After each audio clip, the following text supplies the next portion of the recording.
Donc moi je travaille chez OnePoint, qui est une entreprise de services numériques fondée en France. Du coup, OnePoint est partenaire du CNRA et à cette occasion, on avait un objectif ensemble de construire un outil qui fournissait une vision 360 des indicateurs de résilience alimentaire d'un territoire. On va me dire oui, d'accord, pourquoi, comment?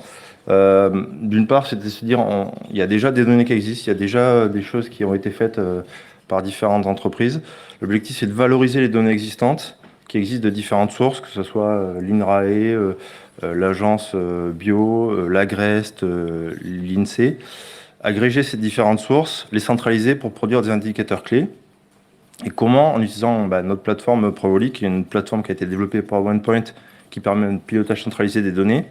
Et grâce à ça, on propose une solution qui permet de piloter la résilience en offrant une vision synthétique pour chaque territoire. Donc là, on est à la maille du département, avec un certain nombre d'indicateurs calculés à partir de ces différentes données qu'on a centralisées. Et on a des indicateurs qui sont plutôt côté agricole dans un premier temps, tout ce qui est population agricole, surface agricole, mais aussi le nombre de PAT, les points de distribution et de transformation. On a aussi intégré tous les indicateurs aussi au niveau climatique. Quels sont les indicateurs de surface brûlée, de risque de sécheresse des sols et d'inondation. On a ensuite introduit une nouveauté et de dire comment on peut avoir des prévisions de risque sur les risques climatiques à des différents horizons, 2030, 2050, 2070, sur différents aléas, en utilisant les données qui viennent de la TRAC et de la DRIES, pour avoir ces prévisions et pour savoir comment les territoires vont être impactés dans le futur par ces aléas climatiques. Et enfin, l'objectif, c'est de proposer une vision France entière, une vue d'ensemble qui permet pour chaque indicateur d'avoir le territoire, sa représentation, son niveau de, on va dire, son score sur chacun des indicateurs, et d'avoir la vision France entière de tous les territoires, comment ils répondent à cette problématique.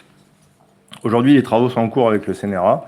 C'est une première étape de la plateforme, elle est en cours de travaux. On compte aller plus loin, et pour cela, l'idée, c'est d'aller encore à une maille plus fine. Aujourd'hui, on a une maille départementale. Demain, on aimerait bien aller à la maille EPCI, à la maille commune, pour avoir ces mêmes indicateurs de la maille plus fine. Mais on voudrait aussi mesurer l'évolution dans le temps. Comment savoir, là, c'est une vision figée à un instant T, mais comment, dans le temps, ces indicateurs, ces notes ont évolué positivement, négativement, et comment on peut voir les actions qui ont été menées. Et bien sûr, rajouter de nouveaux indicateurs, de nouvelles données. On parle de biodiversité, on parle de qualité des sols, d'érosion, mais aussi on parle de eau, de la qualité, enfin la disponibilité de la ressource en eau qui va devenir une denrée rare dans les prochaines années.